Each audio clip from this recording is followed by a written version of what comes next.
What's up, everybody? My name is Scott Waters. Welcome to No Life to Metal. It's time for a rock metal update.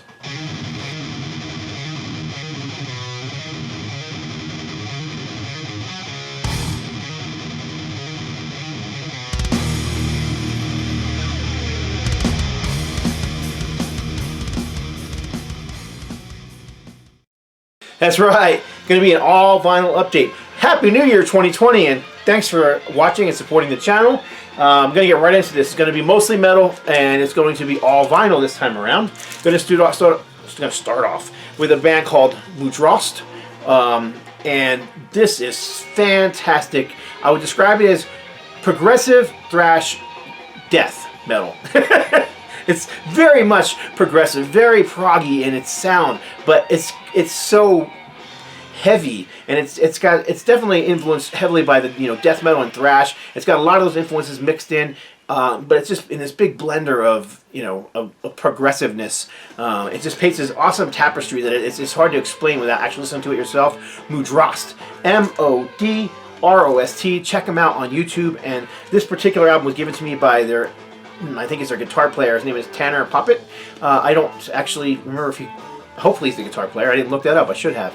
But yeah, I've been playing this thing a lot. Fantastic record from him. The little hype sticker on here says, 37 minutes of total devastation and chaos makes this the only album to truly bake your brain. And that's the case. It's very good. I was kind of touting a band from Canada called Beyond Creation, and if you like them, you're probably going to like this. Now, I'm not saying these two bands sound the same. They really don't. They really have a different thing going on. Beyond Creation has this funky kind of bass thing going on with all these like slide bass and stuff. That's not the case here. But both bands kind of have this progressiveness to their sound that makes them very proggy. If these guys were in the 70s, they would have been playing alongside bands like Yes and King Crimson and those kind of bands. But no, they're playing now, and they're very much heavy and metal and thrash and death, but progressive. Also comes with a CD version of it and a DVD. I haven't seen the DVD yet. I will watch it eventually. I just don't have as much time to watch musical things as I do listening to musical things, because I listen to music all day long while I'm working. So yeah, great album. Really happy with that band and looking for more from them. That is not their only album. This one was my one and only Christmas present that I received on Christmas from my mom. This is the new Diamond Head, and don't feel bad for me. It's not because I didn't get anything because I was bad all year and I got coal. No, we just decide in my family to spend our money on the kids and the grandkids, and not on each other for buying things that for each other. So we just don't put the money out like that. So my mom, however, she always wants to buy me something every Christmas. So she bought me this this Diamond Head album, and this is a fantastic release. I made my list for 2019. I had heard it beforehand. I knew I liked it, so it was one of the albums that I gave her as a list of things to pick from, and I'm glad she picked it up because I really wanted it, and it's fantastic. Really great album from them. A little odd in that Sean Harris isn't singing on here, so that's you kind of get the Diamond Head feel by Brian Tatler's guitar playing and songwriting, but it's just a little odd that Sean Harris isn't singing for him. But they're singing there. You have whose name is Rasmus Bon Anderson. Is that right? I'm remembering this. I'm trying to remember this from the video I did the other day for my top 25 of 2019, but I think that's his name. But anyhow, it's a great album. It's very good. If you like Diamond Head, chances are you kind of like this. Very good songwriting. Great new album from them. Brian Tatler did a great job. These next handful are this next handful are all from Record Store Day. And no, I did not get to go to Record Store Day. But some friends picked these up for me, and I just gave them some money, and they were able to get them find copies for themselves and an extra for me. So first of all is the vinyl reissue of Fight. I love this album. It's simplistic, straightforward. I have a guitar player friend in another thrash band, and he hates this album. He's like, a 5-year-old could have written those riffs, and it's so simple, but I like it. It's just straightforward headbanging. I mean, songs like Into the Pit, Nail to the Gun, little crazy, contortion, vicious. These songs are just, I don't know. The simplicity works for these songs, and I like the straightforwardness of it. I like the, it's just headbanging. It's not rocket science. Totally different from your Madrost, which is much more progressive. This is not progressive. Much more straightforward, headbanging, heavy metal. But yeah, I enjoy this one quite a bit. However, I have the CD. I have the remastered CD. I have the box set that came out for this. That's how much I like this album. Wanted to get it on vinyl. So here's the, it's kind of a white with a black splatter vinyl, which is cool. I like the white and black mix. Works for this particular album. The sound quality on this is not very good. I've heard some people say it's fine. I've heard other people complain. Well, I'm one of the ones who are in the complaint department. A lot of noise on this record. I don't know if some people have said it's just static. Well, I tried, cleaning it. I've run the disc washer over it. I've used a little bit of cleaning solution on it. It doesn't sound any better. It just has a whole lot of noise, especially in the quieter moments. Like in the beginning of For All Eternity, it's kind of a cleaner, less heavy portion. It's just a lot of, and it's just annoying. So at this point, this is more of a collector's item than anything else. I wish it sounded better. It just doesn't. This one is also from Record Store Day, and I am an Overkill fanatic, and I collect anything from them, so I'm glad to have this in my collection. This is the Electric Age Deluxe Edition, and there's a big note saying, first time on vinyl, 180 gram neon green edition. It might be the first time on vinyl in the United States. It's definitely not the first time on vinyl. I believe there's like 2 different pressings of this, probably from Europe. I've had original pressing that I bought on Amazon. I pre-ordered this album when it first came out. So I didn't pay attention to whether it was, where it was pressed at when I bought it. I just pre-ordered it on Amazon, and it was here the day it came out, and had it ever since. This copy here is pretty much the same as that one as far as the layout. It's got a gatefold and everything. I think that one was on colored vinyl as well. The only difference is this version has 4 live bonus tracks. That album is split between, I think, 4 sides, and it has like 2 songs on each side, which I find really annoying. This one, however, has 3 to 4 songs on every side. So you've got side A has 3 songs, side B has 4 songs, side C has 4 songs, side D has 3 songs. Well, side D is all the live tracks, and then the last song is on side C is the live version of Horoscope. I kind of like this version better than the original. Even if I don't feel like hearing the live tracks, I don't have to play side D. But just because they've got the songs broken up better, you don't have to get up as much and change the vinyl, basically. But regardless, this is a great album for Overkill. I think it's one of their finest, but take that with a grain of salt, because I'm an Overkill fanatic, and I pretty much will say that about most Overkill albums. But yeah, I love Electric Age. So Electric Age Deluxe Edition, gatefold. I guess I could show you the color of the vinyl. It's just green. I'm not a big fan necessarily of the colored vinyl. Sometimes they're kind of cool, especially if they go with the album. Like that one from Fight is kind of neat, because it's a black and white album, it's a black and white record, so it's kind of cool. And Overkill green, that kind of works, but it's a very vibrant green, kind of translucent. And then here's the gatefold, and it is, like I said, it's the exact same gatefold that's in the regular edition that I've had for years. So yeah, Record Store Day release, Overkill. But it's over there. Next up, this one I thought was a little pricey. It's a single, 2 songs, $17. But most Record Store Day stuff seems a little bit pricey. And I'm just a Dio fanatic, and I collect anything by Dio, so of course I really wanted to have this one. So we've got a Rainbow in the Dark live from the Killing the Dragon tour, and Killing the Dragon studio track on the other side. And it says Killing the Dragon studio track, first time ever on vinyl. I don't know. I'm almost positive I have Killing the Dragon on vinyl, so I don't know if that's true or not. Maybe in the US, again. These stickers are a little deceiving if you ask me.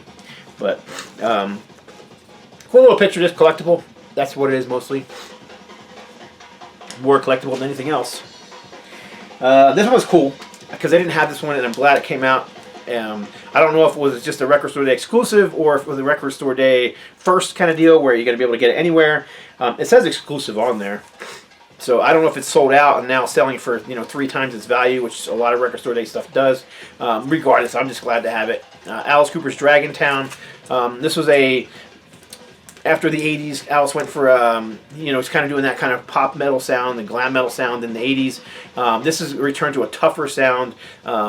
Some people call it alternative. I don't. I just think he turned around more street heavy rock, started going back to more of his roots. Again, it's a great album. A fantastic album from Alice Cooper. Came out, I think this came out in like 2000, 2001. 2019 pressing, 2001 was the original release date, yeah. Again, a gatefold, double album set. The graphics are okay, a little blurry. Whoever did the graphics for this didn't spend a whole lot of time on it, which is unfortunate for a legend like Alice Cooper. Obviously, it's blown up from a CD, but even if I had blown it up from a CD, I would have spent a little more time making it look a little nicer, especially just cleaning up the type. Even if the type is a little, the photo's a little blurry, if you clean up the type and make the type crisp and clean, then it just makes the whole thing look better.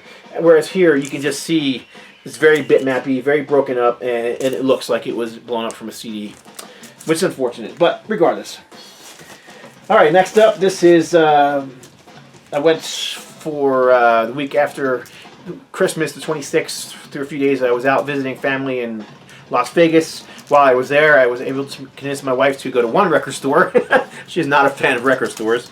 And I picked up one album for myself. I picked up 6 albums, one for myself, the other 5 for other people.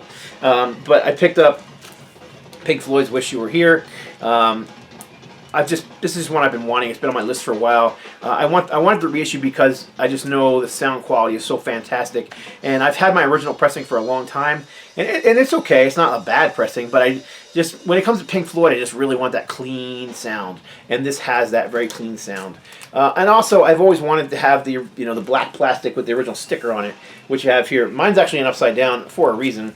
There's actually 2 plastic bags on this. So you've got the outer plastic bag with the sticker on it, which this came with the record. I didn't put this on there. So you have this with the sticker, but then you have the black plastic bag also with a with the re-stick stuff on there. So when you try to put them back on, they catch because they both have this flaps on the top. So if I put this one in upside down, it just goes in easier and doesn't tear the bag all up. And everybody's seen Pink Floyd albums before, so I'm not going to get real deep into this one, but there's the cover. It is identical to the original. I have the original pressing, and this looks as good as. So they did a fantastic job on their graphics on this one. It did come with the postcard, which is right here. And it came with the picture sleeve, which is right here. A little different from my original pressing in that this one's got kind of a shape to it.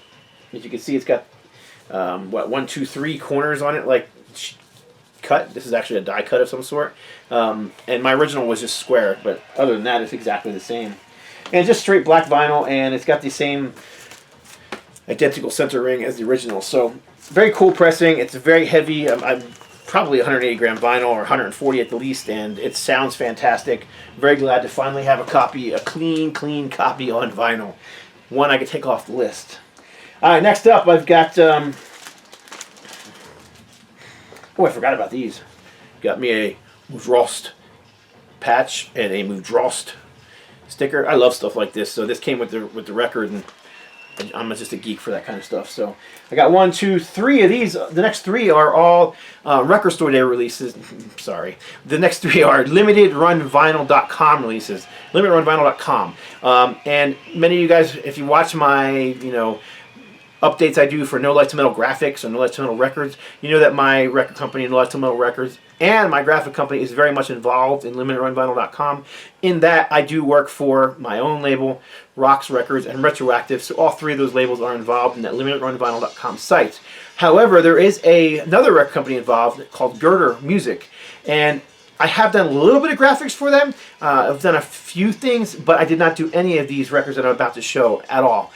So that's why they're being shown here rather than those videos. But this is the first Angelica release, Canadian melodic metal band from the 80s. This album actually came out in 89 or so. really hooky stuff. Fantastic vocals. Most of the, I think there's what, 9 tracks on here, or 10 tracks.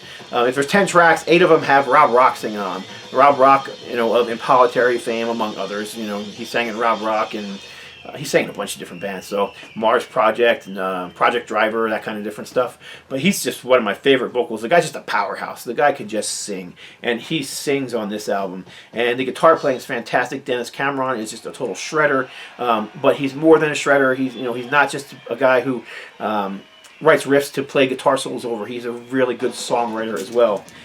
So anyhow, fantastic graphics. I didn't do the graphics in this, but Greg Hayes is the graphic designer who did this one. He's also the owner of the company. He did a fantastic job on this. It looks good. It sounds good. My only slight complaint is my copy came in the mail with a, and you're not going to be able to see it in the plastic very well, but it came with a split on the top. The mail just crushed it. So unfortunately, there are a few of these left, but I just see this as part of the game. I don't return records just because they get a little bit of a split on the top. But yeah, Angelica, first album. Their third album, Rock, Stock, and Barrel. And their latest album, Without Words, are also all coming out on vinyl through Girder Music. This is awesome. I showed the other Betrayal album not too long ago, but this is the second Betrayal album. This is the Passing. Fantastic LA thrash metal, very dark metal, very fast, very dark, very the vocals have kind of a punk edge to them, like almost like a crossover edge, but the music is very dark. There's a couple guest vocalists on here, Jimmy Brown of Deliverance, and Scott, something Scott, I can't remember his name, the singer from Precious Death. Christopher Scott also has a guest vocal performance on here. Very different from what's his name, Marcus Colin, who's, no, is that it, Marcus? Chris Ackerman, who sings on this album. Marcus is the guitar player, Chris is the singer. And the guitar playing on here is fantastic. Now, they got a shredder on this album. Different lead guitar player than the first album. Bob McHugh, it's fantastic. I actually met the guy. Ultimatum played a show out in California in 2010, I think it was. Might have even been before that.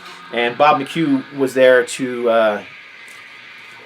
let's see if I can find his picture. Yeah, he's right back here. But Bob McHugh was there, and I knew he was going to be there because he's actually friends with Ultimatum's bassist, and whose name is Rob Whitlock. And Rob said, yeah, he's coming down to say hi and check us out. And but a little story about Bob is Bob actually recorded the demo with... I'm getting tongue-tied here. Bob actually recorded the demo with Rob that he sent to Ultimatum to try out for the band, because he lives in a different state. He lives in California, we're from New Mexico. So he sent us a demo, and here's me playing bass. And the only thing I remember on there was a Thin Lizzy song, and he grabbed my attention just with that Thin Lizzy song. But that demo, Bob McHugh and it was the what basically got him into the band. And I guess Bob and Rob go back years and years to when they were teenagers. So. Yeah, a little bit of a side story there. So a little bit of an Ultimatum connection there, just in the fact that Bob played on that demo that got Rob into the band. So yeah, Betrayal. It is on colored vinyl. So was the Angelica, actually. The Angelica's on a very cool looking vinyl. It actually matches the cover. This one here is more of a it's kind of a swirl. But it's kind of you can see it's kind of a purple and pink and black all mixed in there. It's okay. I mean, again, this particular album I think would have been cool on black, but black was not available. They only had the colored vinyl, and there was only 200 of these pressed, I believe. So there are still some available, I think, on the limitedrunvinyl.com website. And then finally, this is also Girder, and this is Magdalene. This is big time. Big hooks, big choruses, AOR, melodic, hard rock, metal, whatever you want to call it. So you got Ken Tamplin and Lanny Cordola. I almost said Magdalene. Lanny Cordola.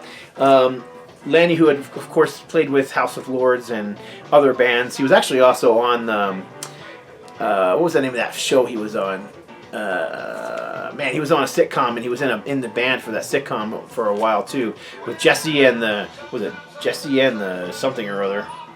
I don't know. I don't really watch a lot of TV, but I just remember back in the day it was a big deal because he was in the band for Jesse and the Heartbreakers, or Jesse and the something or other like that.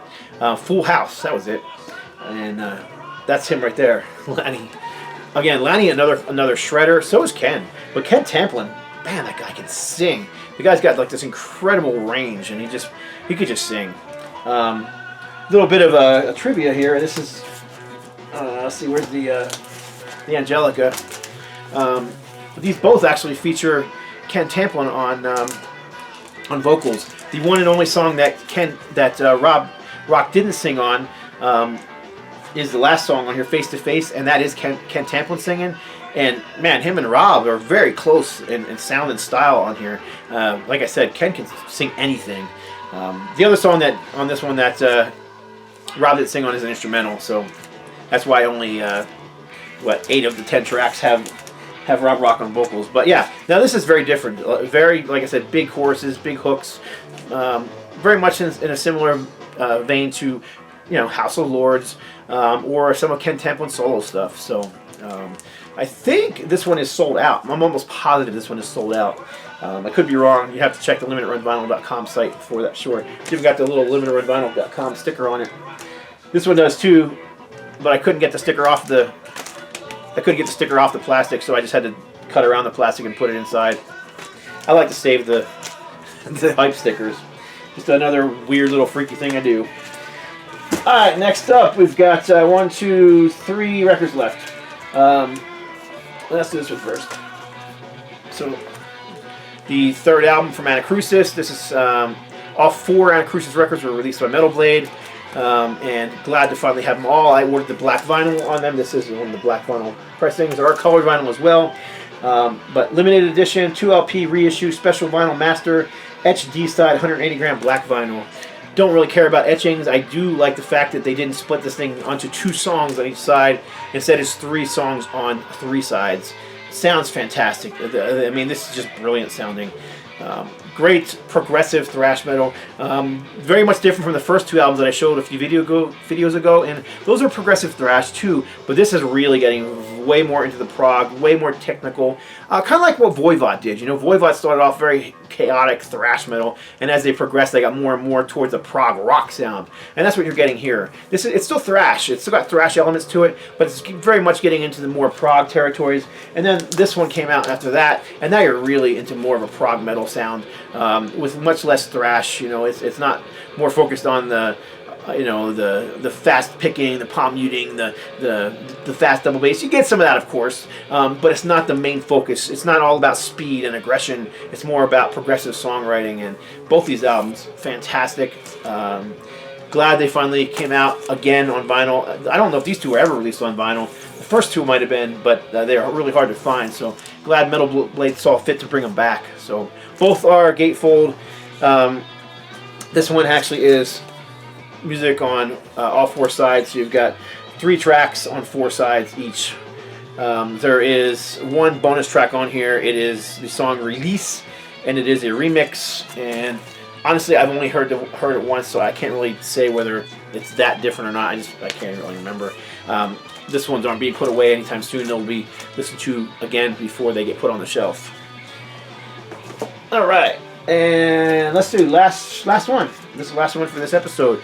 This is one I actually picked up in Arizona when I was out there a few months ago, and I just keep forgetting to put it into a video. But Thin Lizzy, this is the continuing saga of the Aging Orphans. This is just an oddball compilation of early power trio Thin Lizzy. The first 3 albums back when Eric Bell was on guitar, and Gary Moore was on a few songs as well. But yeah, it's just a cool compilation, kind of like a part 2 best of the early stuff. It's just one I didn't have, and I was out there visiting with Trog and managed to run across a copy of this, and very glad to have it. So there you go. That's my vinyl update for January of 2019.